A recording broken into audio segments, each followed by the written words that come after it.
Alright, got to do a little maintenance on my pickup. It's a 2011 Dodge Ram Bighorn 4x4. Um, since I got the truck, the AC has always been a little strange where the passenger side two vents blow much colder than the driver's side two vents. I mean, literally, you could put your hand here and it's cold, and over here it's like warm, or you could feel the heat. Um, But this last weekend I had to make a run up to Chico. It was 104, and it was actually felt like it was hotter on the inside of the truck than it was on the outside, and the AC just wasn't keeping up. So a little bit of research, and I found there's a few problems with these trucks. One, this year model has a blend door issue where I guess the blend doors break. Now mine seem to be in there and working because I can hear them opening and closing, so that to me means that they're working. Apparently there is another common problem where the AC is cold on the driver's side but not on the passenger side, and apparently that's a different issue. So the issue I'm having is cold on passenger side, warm on driver's side. And it seems to be something to do with a low coolant reading inside the system. There is a service bulletin from Dodge about it, but not a recall. So what I have done is I went down and I picked up a can of this Arctic Freeze. I've shaken it up a few times. I'm going to warm up the truck to full operating temperature like it says to do, and then I'm going to go under the hood and see if putting some more coolant Freon will help. Now it says it's supposed to be about 3 to 6 ounces. It will depend on what's in the system. All right, yeah. Let's see.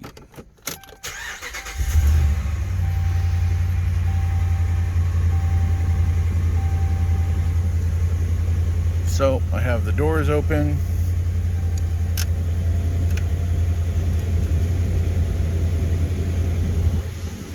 Turn to max, which is what they said to do. Alright, so I'm going to let it run for a few minutes, and while I'm doing that, I'm going to go ahead and get the hood opened on the truck. Alright, so again, the AC is cooler on the passenger side than it is over here. Now, it isn't 105 yet today. It's supposed to only make it to 102, I guess. Alright, so this is a 5.7 Ram. As you can tell, it's very dirty up underneath here.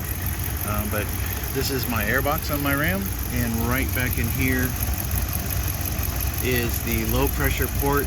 This is the one we're going to hook into for adding Freon.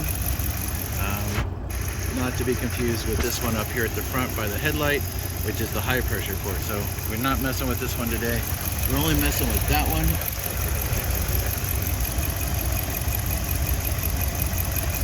Alright. Don't lose your cap, make sure you put it back on. So I need to let this run for about 5 or 6 minutes here, get completely warmed up. While I'm doing that, I'm going to go ahead and get the can here ready. I've got this little cable thing to pop off and then get that set up. Now, from the instructions and from what I've been reading, basically, once you hook that up, you're going to want to pull the trigger for about a second, release it. Yeah, only when you release it will you get a reading on the gauge, so just don't hold it down and you'll overpressurize the system. The other thing that they were saying to do is hold it at 12 o'clock for a squirt, and then move it to 3 o'clock for a squirt, and back and forth. I guess that helps keep the Freon and the oils mixed together. Also, this has a leak stopper, so if you do have a small leak, this should help do that. I don't believe I have a small leak. I've had this truck for over 8 years. I bought it used, and the AC's always acted like this, but regretfully, it's been super hot here recently, so hopefully this fixes it. All right, I'm gonna go ahead and get this set up, and then I will be back once the truck's fully warmed up. Alright, so one thing you will have to do here is unscrew this if this is a new can for you. Mine came with this little device that prevents you from using the system until you take that out. So as you're getting everything ready, just be aware of that. And then once you take that out, don't squeeze that trigger until you're ready to use it. Okay, as you can see, I got the hose hooked up. It will probably take 2 hands. You want to get that on there so that it's nice and locked and it's not gonna pop off. And it says we are low. So I've already shaken the can. I'm gonna hold it for a few seconds. 1, 2. All right.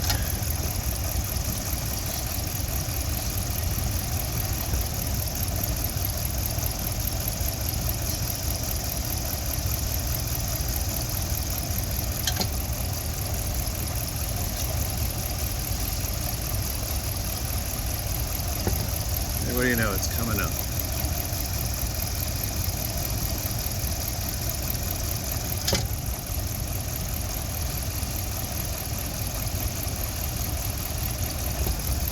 And basically what I'm just doing is holding it for a 5 count, letting go the trigger, checking it, and then changing the direction of the can.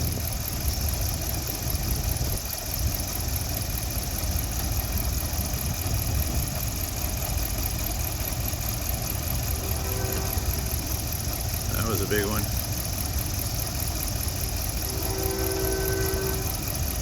So what we're trying to do, since we don't know exactly how much air pressure is in there, we're shooting for right in the middle of the green. So I'm shooting for just about off the 40.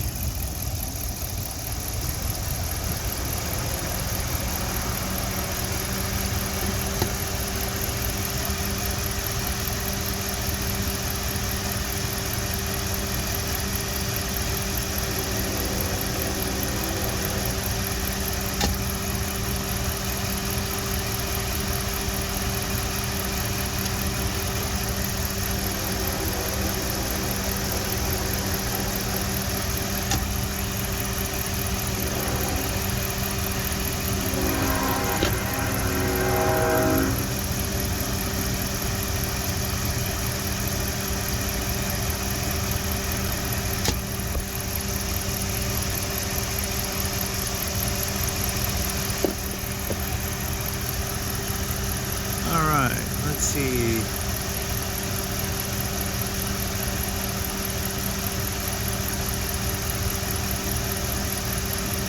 So my fans just kicked on. So the AC fan just has started to work. And we are almost at 40. So I'm gonna go over to the driver's side real quick and see what we got.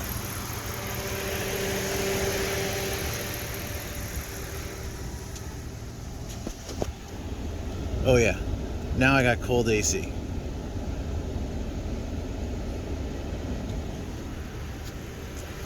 That's a nice thing. Double check my passenger side. I'm pretty sure it's cold too, but oh yeah. Yeah, we have cold AC again. All right.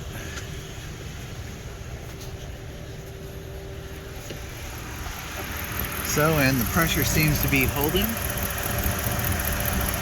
So, that is a job done. So next thing I'm gonna do is I'll take the cap off, or take the line off and put the cap back on.